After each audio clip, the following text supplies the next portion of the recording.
Bueno, el capítulo 5 de 1 Corintios del 6. No es buena su jactancia. ¿No saben que un poco de levadura leuda toda la masa? Límpiense pues de la vieja levadura, para que sean nueva masa, sin levadura como son, porque nuestra Pascua, que es Cristo, ya fue sacrificada por nosotros. Así que celebremos la fiesta, no con la vieja levadura, ni con la levadura de malicia y de maldad, sino con panes sin levadura, de sinceridad y de verdad.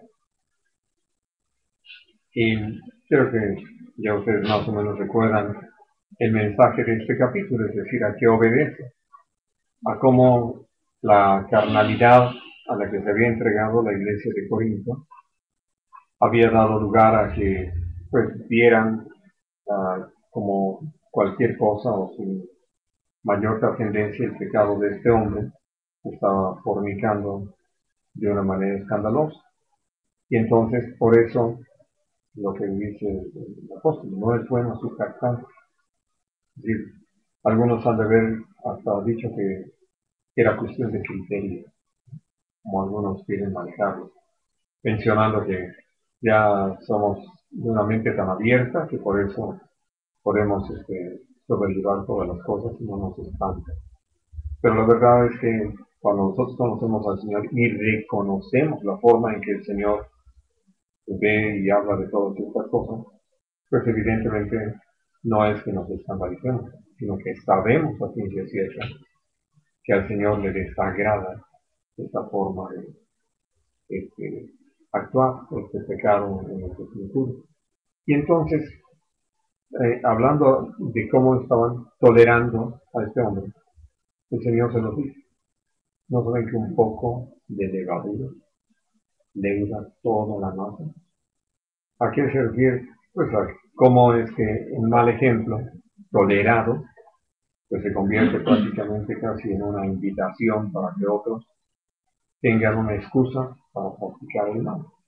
Y entonces, por eso viene esta instrucción, esta orden limpia de la vieja levadura, ¿no? Esa levadura de malicia y de maldad, porque estaba mencionando el Señor cómo es que no puede ser nunca algo bueno o sano el asunto de la levadura. Si bien es cierto, nuestro Señor Jesucristo lo usó para hablar acerca de cómo el reino de los cielos ha ido creciendo para influir en toda la humanidad, que usó ese ejemplo como una mujer que pone en 3 medidas de harina un poco de levadura y la levadura termina leudando toda la masa, que es la intención del Señor en cuanto a que el Evangelio corra y afecte a toda la humanidad, para bien naturalmente, en el sentido de la aplicación a fondo del pecado, pues habla de cómo destruye, cómo va en contra de lo que nosotros somos, de lo que nosotros hemos creído y practicado. Y entonces, al hablar sobre esta base, dice, es que Cristo, nuestra Pascua, ya fue sacrificada. Es decir, es espantoso no entender que cuando en esa sombra y figura de lo que leemos en Éxodo 12, de la Pascua, como Dios instruyó al pueblo de Israel a celebrar, entonces, al pedirle los panes sin levadura, tienen que ver con eso, con que nosotros podamos apreciar que Jesús ya dejó de ser el unigénito del Padre para convertirse en el primogénito entre muchos hermanos. Y entonces Él, como Cordero de Dios, ha dado su vida para que nosotros podamos tener vida eterna. Y en el mismo libro de Hebreos habla de Jesús y su obra en su efecto sobre nosotros. Y somos llamados entonces la congregación de los primogénitos, de los que por el sacrificio de Cristo Jesús vivimos. Es decir, habiendo tomado nuestro lugar, nos da la oportunidad a nosotros de vivir. Y es por eso que cuando pensamos en Cristo en el sentido de la figura que aparece allí en Éxodo, pues es nuestra paz. Y naturalmente al dar su vida por nosotros, por derramar su sangre, dejó pagado nuestros pecados. Pero al hablar de comer, es porque formamos parte de él y es parte de nosotros. Esto que Juan 15 dice, si ustedes permanecen en mí y yo en ustedes, ¿no? Esto va a traer como consecuencia que puedan dar fruto, mucho fruto, y que este fruto permanezca. Ahora, una vez que nosotros entendemos este valor, pues nos damos cuenta de por qué Dios les dio el mandamiento al pueblo de Israel de que se convirtiera en un estatuto perpetuo, algo para siempre, porque cuando uno olvida lo que Dios hizo para salvarnos, para darnos la oportunidad de tener vida nueva, para que pudiéramos salir de la esclavitud del pecado, pues con facilidad, como pasó en la iglesia de Corinto, empezamos a dar lugar otra vez a la carne, con la carne del pecado, y actuar como si Dios no hubiera hecho esa obra tan preciosa y perfecta de la que hoy estamos participando. Y es por eso que llama que no solamente aquel día, cuando el pueblo estaba por salir de Egipto, lo celebraran, sino que esto fuera una remembranza, algo a recordar año tras año.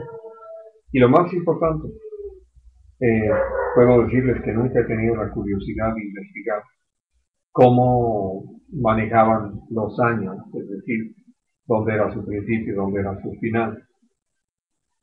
Al tener la oportunidad de ver algunas celebraciones como Nuevo Año Chino, es decir, nos damos cuenta que no coincide con el nuestro, tampoco coincide naturalmente con el israelita.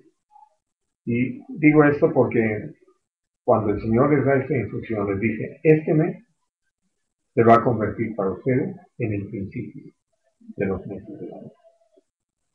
Y naturalmente esta celebración, el día 14, iba a marcar toda la diferencia.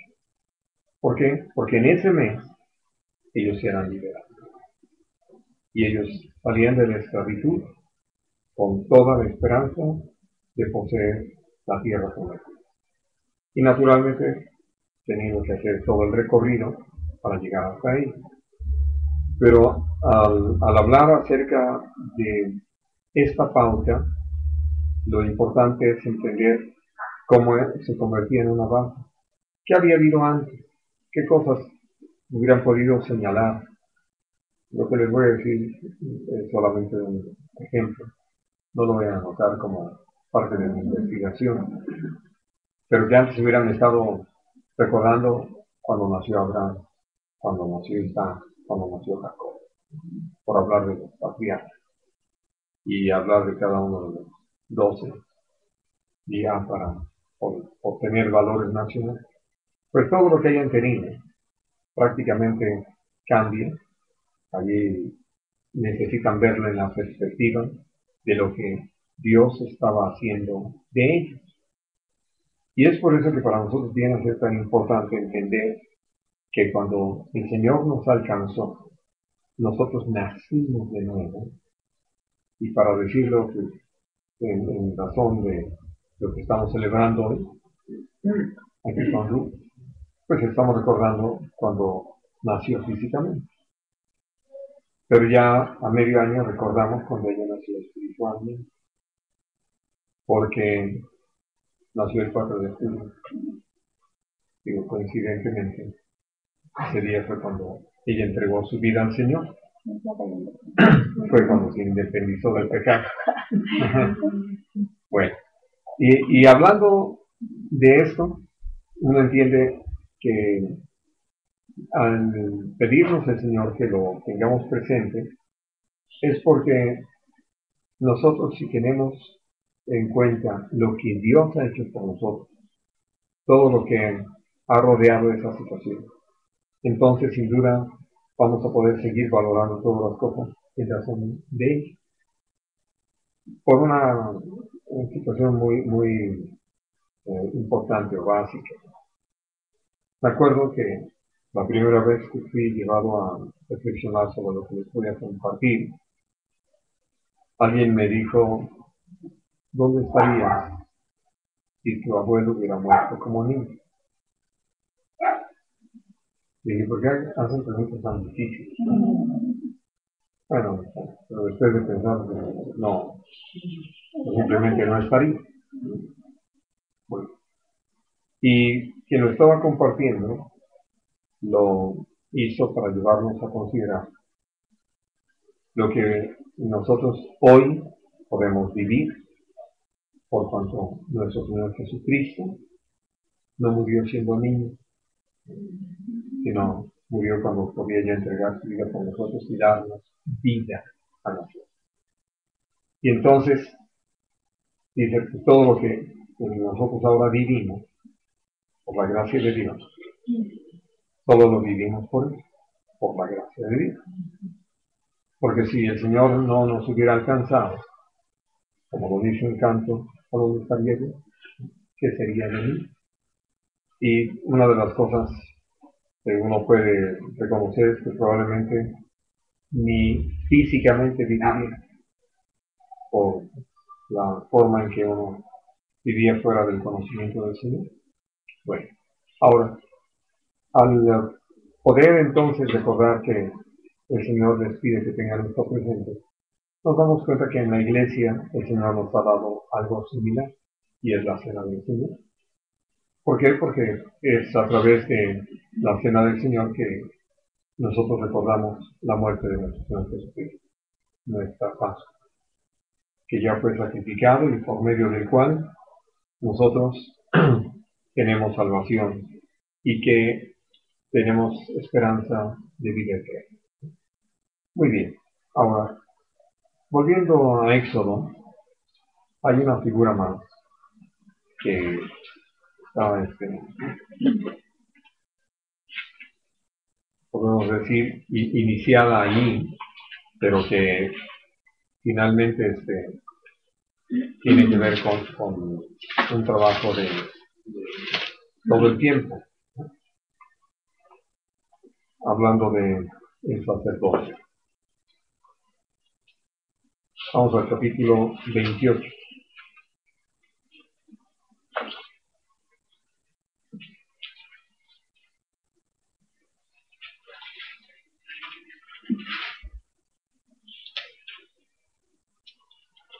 Vamos a leer el versículo 1.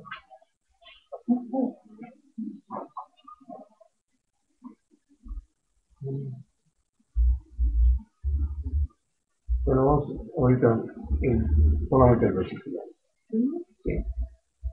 Harás llegar delante de ti a Aarón tu hermano y a sus hijos contigo, de entre los hijos de Israel, para que sean mis sacerdotes, a Aarón y a Nadab, a Abiú, Eleazar e Itamar, hijos de Aarón. Aquí prácticamente el Señor está estableciendo quiénes se iban a encargar de toda la labor dentro del tabernáculo. Y algo que puedo comentarles, también lo veremos como ayuda del Señor, es la figura de Cristo en el tabernáculo. Y todo lo que en el tabernáculo habla de nuestro Señor Jesucristo. Yo quisiera oírles esto por el orden que aparece en Hebreos. Es decir, en Hebreos, antes de hablar del tabernáculo, habla del sacerdocio. Nosotros podemos decir que aquí en Éxodo, antes del sacerdocio, habla del tabernáculo. Empieza a describirse todo lo que son los muebles del tabernáculo en sí, para después hablar del sacerdocio. Pero bueno. Entonces, lo que el Señor está incluyendo, hablando aquí sobre Aarón, sobre sus hijos, es la labor que sobre sus hombros iba a estar. Todo este capítulo habla de la forma en que ellos iban a vestirse y que todo esto naturalmente tiene un significado en cuanto a la labor por realizar. Y lo que Dios nos hace saber es cómo ellos iban a llevar lo que se llama el pecado del santuario.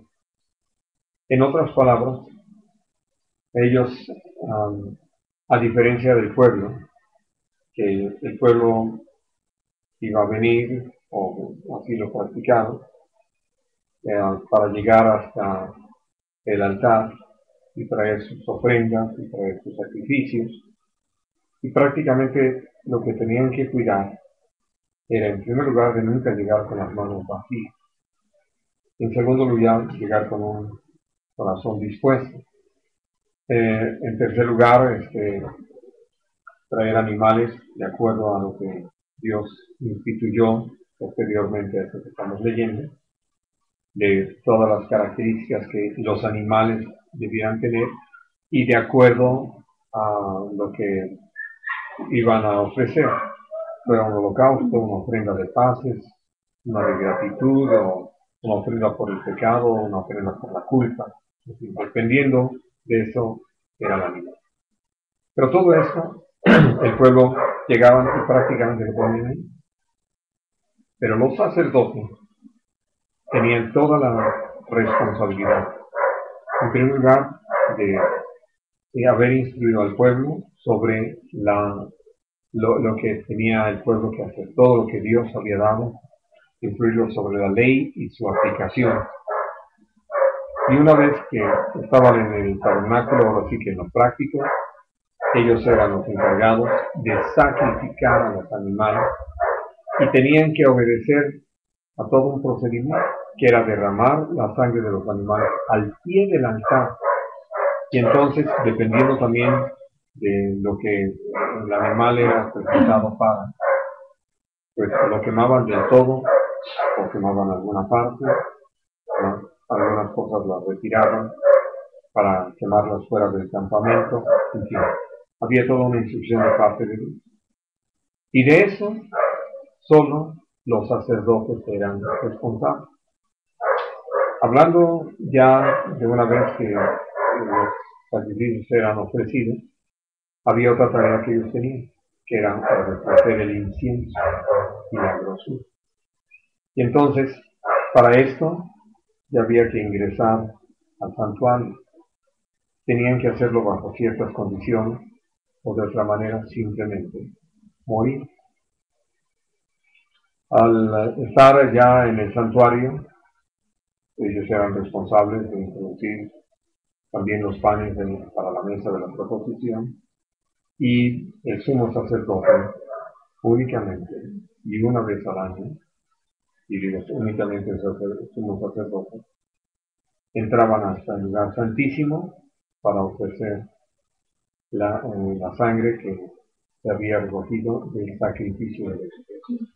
Y ya hablaremos más adelante de esto, porque ya todo esto que les estoy adelantando en parte es la figura de nuestro Señor Jesucristo en Levítico.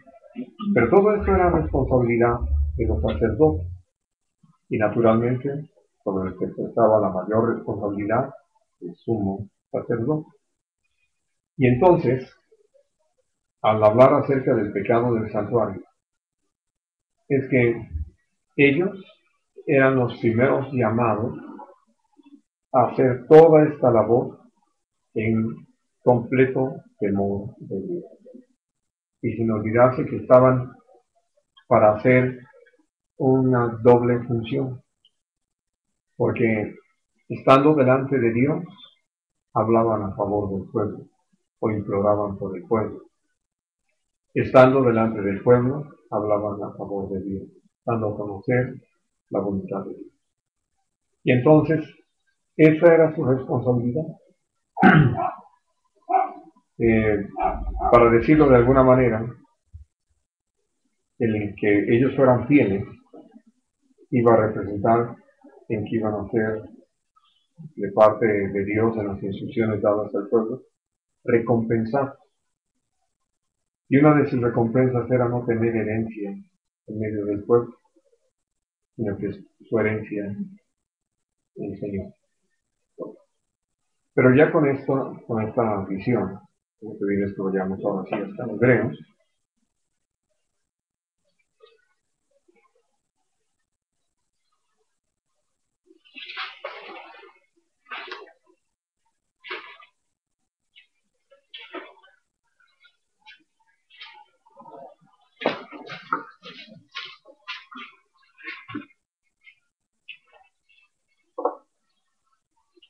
Vamos a leer en el capítulo 3,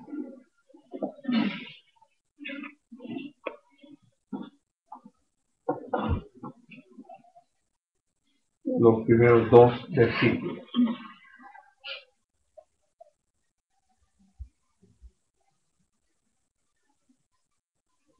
Por tanto, hermanos santos, participantes del llamamiento celestial, considerar al apóstol y sumo sacerdote de nuestra profesión, Cristo Jesús, el cual es fiel al que le constituyó, como también lo fue Moisés en toda la casa de Dios. Bien. Ahora, aquí empieza la presentación de Jesús, precisamente como sumo sacerdote, y habla de que una característica de nuestro Señor Jesucristo puede ser fiel a quien lo constituye, hablando naturalmente de nuestro Padre Celestial.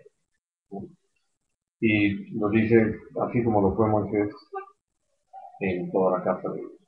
Naturalmente con la gran diferencia que se marca en los siguientes versículos, porque Jesús lo hizo como hijo, mientras que Moisés solo como siervo. Ahora, vamos al capítulo 5.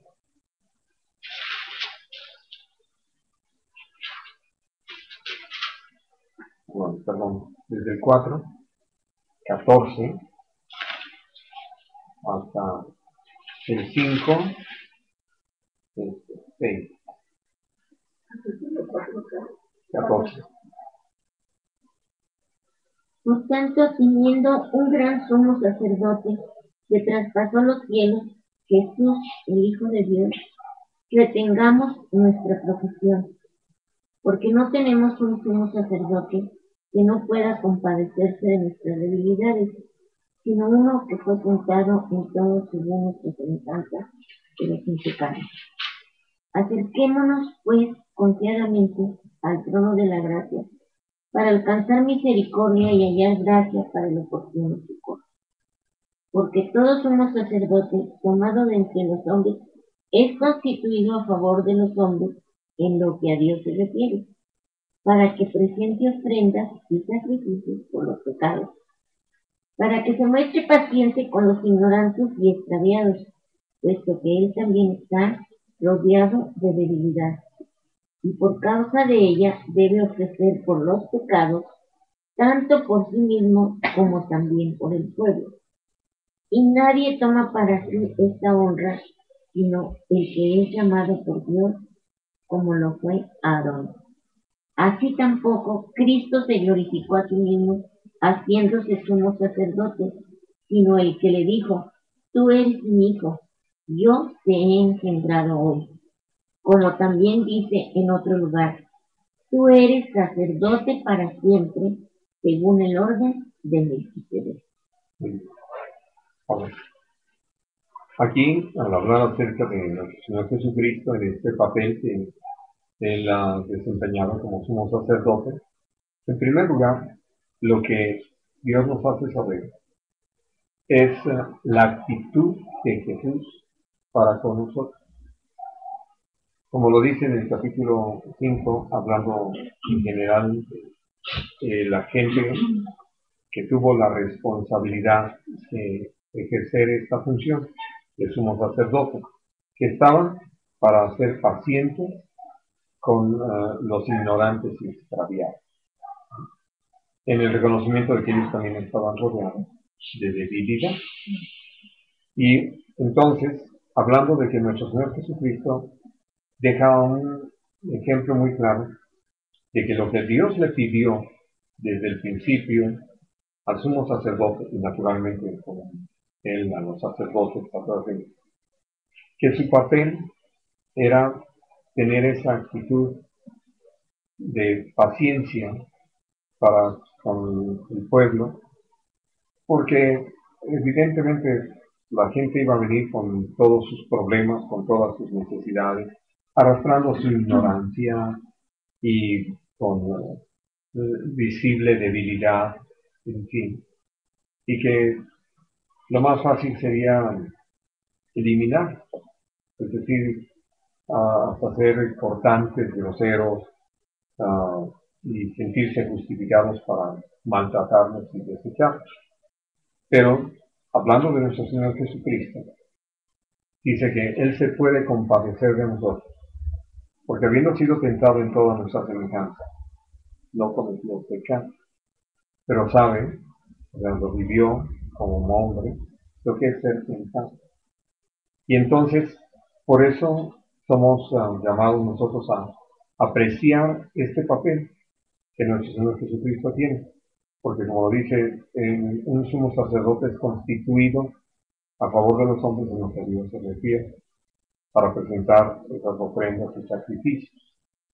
Y entonces, al hablar acerca de lo que nuestro Señor Jesucristo hace, lo vamos a ver naturalmente después, Él mismo como el sacrificio, es decir, Él cubre todos los aspectos, pero lo hace con esa actitud y con esa disposición, esa buena voluntad para con nosotros, porque sabe que somos débiles, que somos como la flor del campo que hoy es y mañana ya no aparece.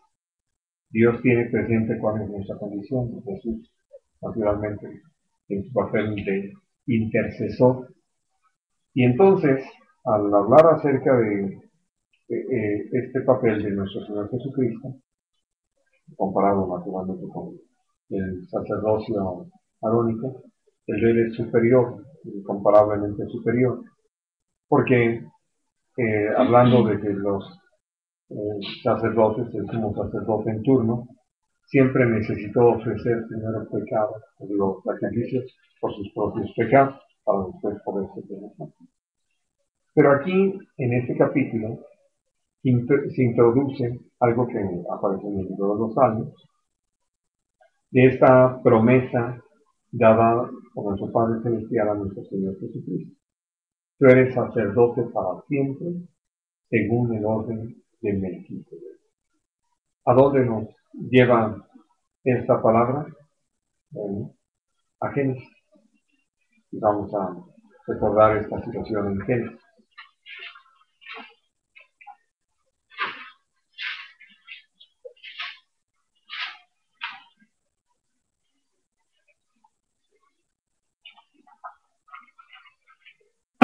Capítulo 14. Y vamos a leer el versículo 17 hasta el 24. Hay que ser en el derecho.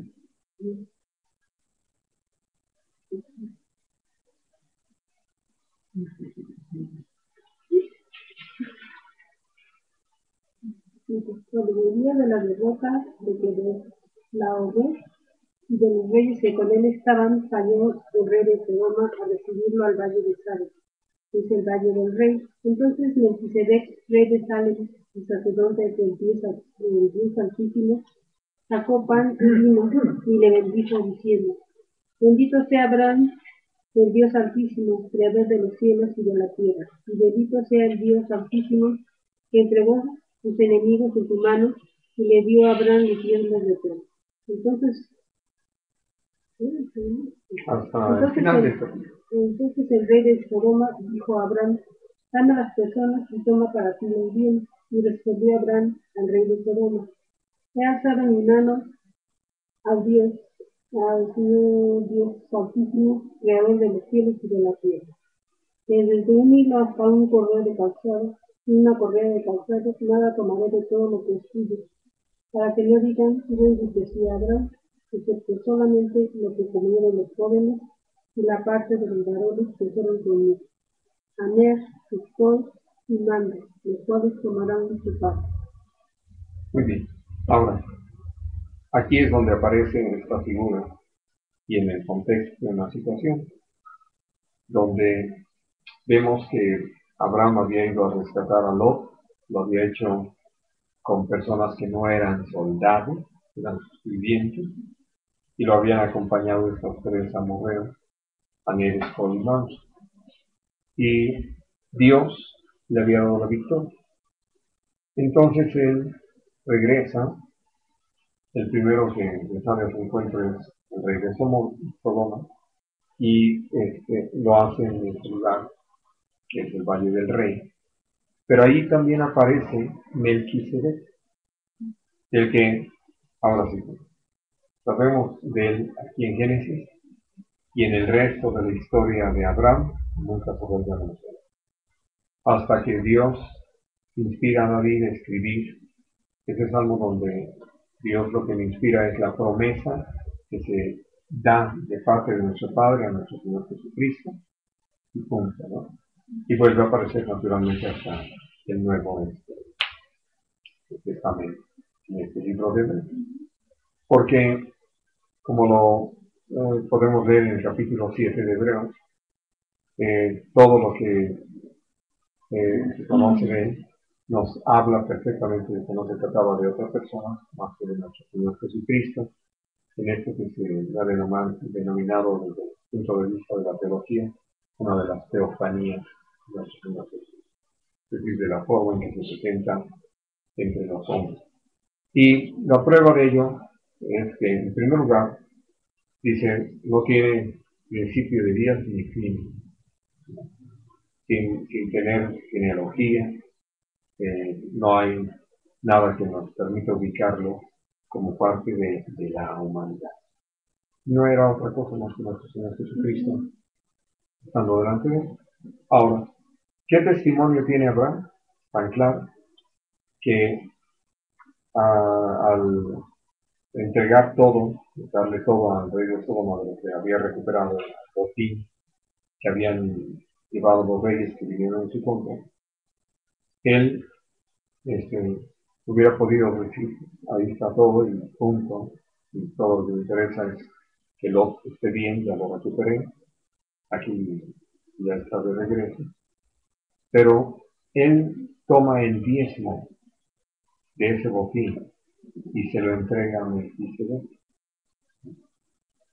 Y una cosa que hemos tenido la oportunidad de considerar en alguna otra ocasión es que no hay ninguna mención al diezmo antes de este momento. Que de repente uno dice, ¿de dónde le vino la idea a Abraham? Así es. Pues evidentemente el mismo que le estaba dando testimonio de frente a quien se encuentra, nuestro Padre Celestial. Y entonces, por eso, en ese acto no estaba haciendo otra cosa sino reconocer eso, porque quiero llamar su atención a la forma en que Melquisedec lo saluda. Bendito sea Abraham del Dios Altísimo, creador de los cielos y la tierra. Es decir, al hablar de nuestro Dios, de nuestro Señor, habla de lo que realmente el creador de los cielos y la tierra. Así que, nada más, ¿no? Y cuando uno piensa en eso, que está llevando la situación a ubicar a Abraham dentro de la majestuosidad de esta obra que nos habla de quién la creó.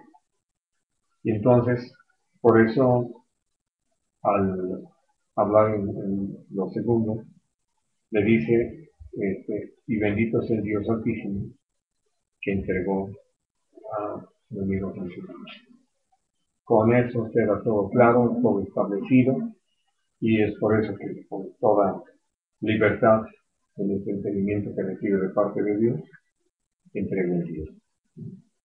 Y ya con el rey de Sodoma le dice, todo. Aquel le decía, dame las personas, quédate con el botín, y le dice, pues no. Porque precisamente en la mezcla de estos dos actos nos permite entender algo muy importante. ¿Qué estaba haciendo Abraham? ¿De qué estaba hablando testimonio? De su dependencia de Dios. El reconocimiento de que nunca hubiera podido tener una victoria sobre 5 reyes, como lo tuvo, y que naturalmente no hubiera podido recuperar si Dios no hubiera estado por él, si Dios no hubiera intervenido y le hubiera dado la victoria. que nos estaba recibiendo testimonio. Y entonces, por eso, le dije, no quiero después que tú digas del hombre que tú me enriqueciste. ¿Por qué? Porque Dios se había encargado de darle a él, tenía, y él había visto cómo Dios había intervenido para que él tuviera su hacienda y fuera un hombre rico. Así que no necesitaba defenderse de una situación así. Y sobre todo, en ese reconocimiento de que había sido el Señor, había intervenido. Entonces, al presentarse al momento de estar frente a Melquisedec, lo que hace es entregar a Cristo como un testimonio de que todo esto sucedía no por otra cosa, sino por el Señor. Y sin duda, cuando nosotros perdemos de vista que somos lo que somos, por la gracia de Dios, que si algo podemos llevar a cabo es porque Dios nos ha dado los elementos, la capacidad, ¿no? Por eso el testimonio de la abuelita se vuelve tan interesante, el poder llegar a esa confianza tal, ¿no? De decir, pues así es, ¿no? Y ya viejita, ya, de donde ni siquiera podría decir, bueno, me pongo a trabajar, ¿verdad? De sol a sol y hasta que salgan las estrellas, pues no, sino en esa fe, en esa confianza. Y dentro de las cosas que vivimos ayer, tuvimos la oportunidad de ver a tres de mis tías, que ya este, hay algunas diferencias de edad. La mayor tiene 93, luego mi tía Esther, luego mi tía Birgit tiene 86, luego mi tía Silvia tiene 82. Y fue un gusto poder verlas, escucharlas, oír cómo están viviendo su vida en el Señor. Sobre todo mi tía Silvia. Mi tía Silvia vive en Nuevo Laredo. Y como había comentado, ya por teléfono cuando hablamos, Marta, ¿no? Pues que ella podía agradecerle tanto a Dios como había cuidado de ella y de mis primos, porque las balaceras las oímos todos. Y si apenas en estos días hay una hermana que pasa por mi tía para llevarla a la congregación, a la reunión, y que ese día se tardaba. Entonces ya cuando finalmente llegó, le dijo, no, es que aquí a la vuelta de casa está terrible. Y ya después se enteraron que era una casa de seguridad donde tenían a 20 secuestrados y que esta banda, que se había dedicado a eso, pues ya la lista de secuestrados era enorme y que de todos los que no les habían pagado la casa, los descuartizaron. Ya sé, y los eliminaban por ahí. Y entonces, finalmente habían dado ya con el lugar, y estaban ahí destacados y dicen, ya no se dijo esta hermana, no sé quién está ahí. El asunto es que dice, pues esto es tan cotidiano, ha habido también secuestros en las escuelas, ha habido tiroteos dentro de las escuelas. Es de lo que sabemos que aparece en las noticias, pues es el mínimo de los sucesos, y que todavía no está bueno. Aquí está. Y realmente uno puede entender que es así, pero lo que quería comentarles es que dentro de esto, la tía Birgit, que tiene 86, ella vive cerca de Macao, en un lugar que se llama Mission. Y entonces, resulta que ella pudo recuperar una cinta con el testimonio de mi abuelita, de una ocasión que estuvo en Tijuana y de allí alguien se dio la tarea de grabarlo y mi tía Silvia lo tenía, pero se había roto la cinta. Entonces mi tía Birgit se dio la tarea de recuperarla y entonces sacó discos compactos, copias de ese testimonio. Porque en ese mi abuelito habla de su infancia. Y hablando precisamente de esto, de cómo yo tuve la oportunidad de escuchar varias veces a mi abuelito al estar compartiendo, cómo citaba tantas cosas que Dios nos llevó a vivir, ¿no? En esa dependencia de Dios. Y de cómo llegaron aquí, de cómo enfrentaron tantas situaciones hasta que el Señor finalmente ya les llamó a descansar, pero que hubo una enorme secuela de testimonios en razón de cómo Dios iba sosteniéndolo. Eso decía tan precioso, ¿no? Ver y vivir eso. Y hablar de algo que aprendí de la abuelita. Es decir, ha sido interesante cuando he platicado sobre eso. Él diezmaba. Y entonces, por eso digo, y sé que a muchos les llama la atención porque dicen, ¿cómo que ahora sí tenía el dinero para hacer? Pues él apartaba su Dios. Y lo que él compartió y que gracias a Dios aprendí, es que es la forma muy clara en que como creyentes damos testimonio y que no estamos dependiendo del dinero, no estamos dependiendo de él, sino que seguimos dependiendo de Dios y que por eso podemos desprender. Y digo, y ha sido interesante, no hemos oído el testimonio apenas, como recibimos ayer. No sé qué tanto el abuelito platique de todas estas experiencias de cómo Dios nos fue sosteniendo, supliendo la forma en que ellos pudieron inclusive comprar el terreno donde ahora está edificado Sarón y diferentes. Y entonces, volviendo a esta figura, por eso viene a ser tan interesante.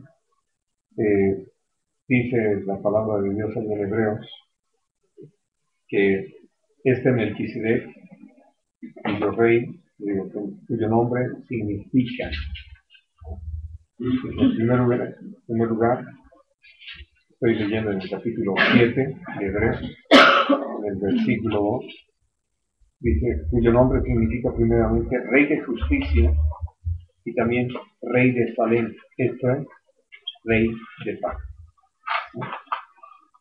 Y entonces, eso es lo que es nuestro Señor Jesucristo, Rey de Justicia y Rey de Paz. Pero volviendo al capítulo 5 de Hebreos, donde está este registro de esta promesa y este juramento que le hizo nuestro Padre Celestial a nuestro Señor Jesucristo, tiene que ver con el papel de justicia, pero también de paz.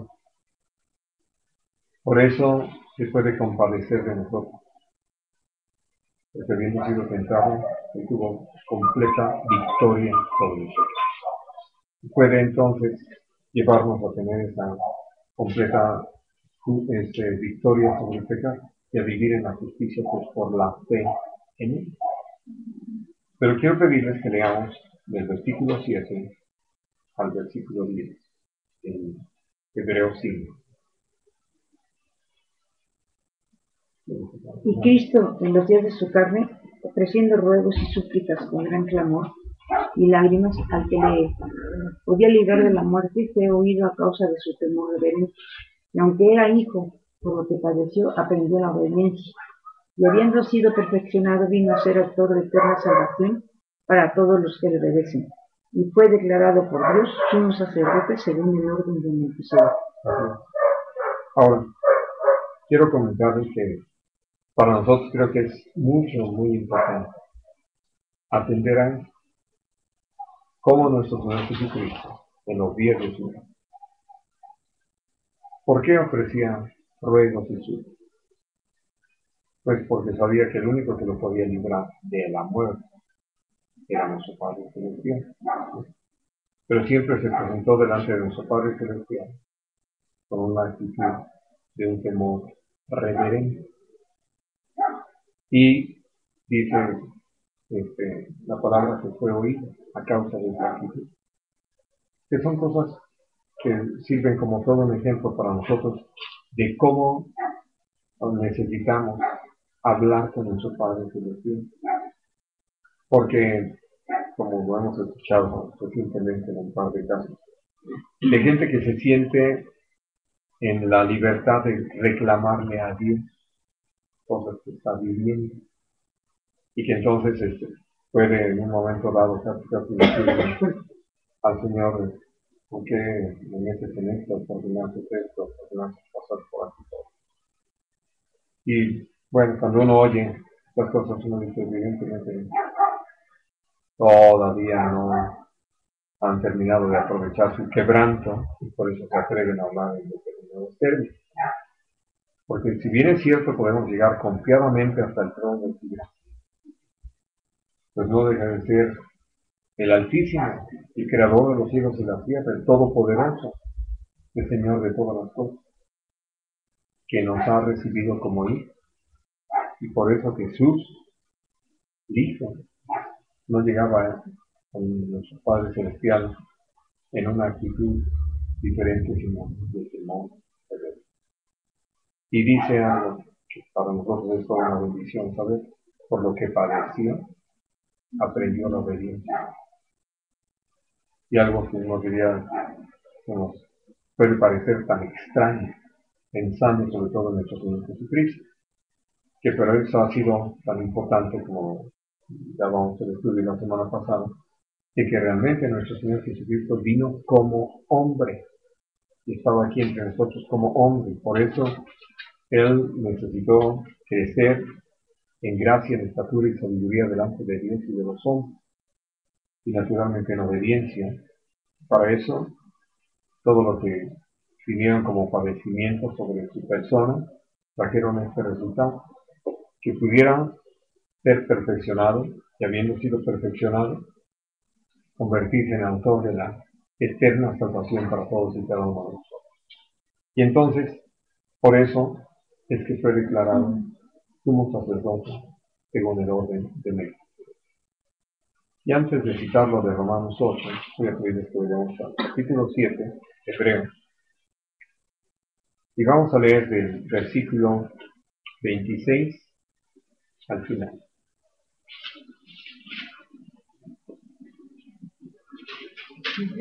Porque tal sumo sacerdote nos convenía, santo, inocente, sin mancha, apartado de los pecadores, y hecho más sublime que los cielos, que no tiene necesidad cada día, como aquellos sumos sacerdotes, de ofrecer primero sacrificios por sus propios pecados y luego por los del pueblo, porque esto lo hizo una vez para siempre, ofreciéndose a sí mismo.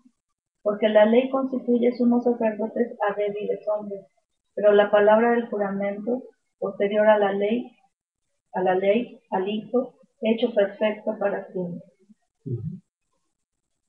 Y me encanta esta expresión allí en el versículo 26. Tal sumo sacerdote nos convenía. Porque leyendo el sumo sacerdote Anás o Caifás, uno dice, no, de plano no los que, ¿no? No entendieron su papel y no sabían de qué se trataba. En cambio, hablando de nuestro Señor Jesucristo, pues sí, santo, inocente, sin mancha, apartado a los pecadores, y mucho más. Y ahora, hablando entonces de esto, al haber sido declarado por nuestro Padre Celestial, sumo sacerdote según el orden de Melquisedec, y que como dice al final, hecho perfecto para siempre, Él está a la diestra de nuestro Padre, intercediendo por nosotros. ¿Qué puede ofrecer por nosotros? Su propio sacrificio. de tal manera que por eso entendemos el valor tan exquisito de nuestro Señor Jesucristo como sacerdote. Bueno, sumo sacerdote, ¿no? Muy bien, pues vamos a dejar aquí nuestro estudio el día de hoy. ¿Tienen alguna pregunta con toda confianza? ¿Algún comentario? Mencionó algo del 14, pero no sé de qué mes, como ya primero. Sí, el mes de Aviv para ellos será el primer mes del calendario judío. Pues puede ser entre marzo y abril, porque hay un ajuste que se hace, ya que el calendario judío es de 29 días y fracción. Entonces, por eso va haciendo un ajuste de tiempo en tiempo, y por eso de repente la estamos celebrando en marzo o desde el final. Hacia el final de marzo, mueve a causa de estos ajustes. ¿Alguna otra cosa? Yo nada más quiero darle muchísimas gracias a Dios por permitirme llegar a esta fiesta. Pero de veras, haber visto a través de este año toda su bondad, su fidelidad, el que Él está dispuesto cuando uno le busca, cuando uno está delante de Él escucha y toma en cuenta nuestra oración. Y aunque pase mucho tiempo, Él tiene su respuesta siempre. Estoy muy agradecida con Él por haber visto a través de este año su mover, su guía, su ánimo, su consuelo, o sea, en la presencia de Él así claramente perfecto. Y por eso deseo puedo compartirles esto, agradecerle al Señor, alabarlo por todo lo que Él mi vida y lo bendecida que he sido desde que yo decidí caminar con Él. Mi deseo es permanecer ahí y nunca apartarme. Y tengo la esperanza de estar pronto ahí plenamente. Así. Es que preguntan, ¿los judíos nacidos de nuevo también celebrarían la Pascua? No hay razón para que dejen de celebrarla en sí como una fiesta nacional, y además dentro de algo que uno puede leer en el libro de Hechos de los Apóstoles, como el apóstol Pablo pues tenía mucho interés, por ejemplo, de llegar a Jerusalén para la fiesta del Pentecostés, es decir, de las cosas que se mencionan, y cómo es que tomó en cuenta algunas cosas que tenían un valor dentro del pueblo de Israel, o para el pueblo de Israel. Porque en un momento dado, ya con la claridad de todas las cosas, saben que celebrando la Pascua, en realidad están celebrando ya con la visión de Jesús, no de lo antiguo, sino del nuevo pacto.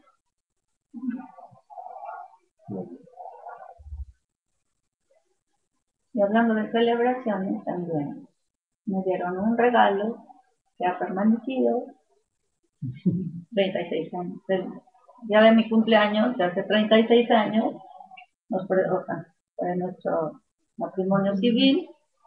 El día que te Ajá. Por eso me llegó mi regalito. y al día siguiente la Biblia. Y al día siguiente ya nos presentamos en la iglesia. 36 años. Gracias a Dios. Pues qué regalo. Un regalo que luego trajo unos regalitos. 3 regalitos y esos regalitos otros 7 regalines. Eso dice, ya que diré yo, ¿qué es de regalo? Cada año. Así es. Sobre todo ella que tiene 50 años.